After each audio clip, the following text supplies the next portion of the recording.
ભારતીય ન્યાય સંહિતાની કલમ 137(2), 87, 64(2)(I), 65(2) તથા અન્ય વિવિધ કલમો તેમજ protection of children from sexual offences act 2012ની વિવિધ કલમો હેઠળ ગુનો દાખલ કરેલ હતો.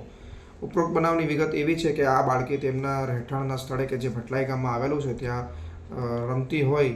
આરોપી તેમની પાડોશમાં જ રહેતો હોય. બાળકીને ચોકલેટની લાલચ આપી લઈ ગયેલ હતો તથા પોતાના રૂમમાં લઈ જઈ બાળકીના હાથ અને મોઢું બાંધીને તેની સાથે બદકામ કરેલ હતું.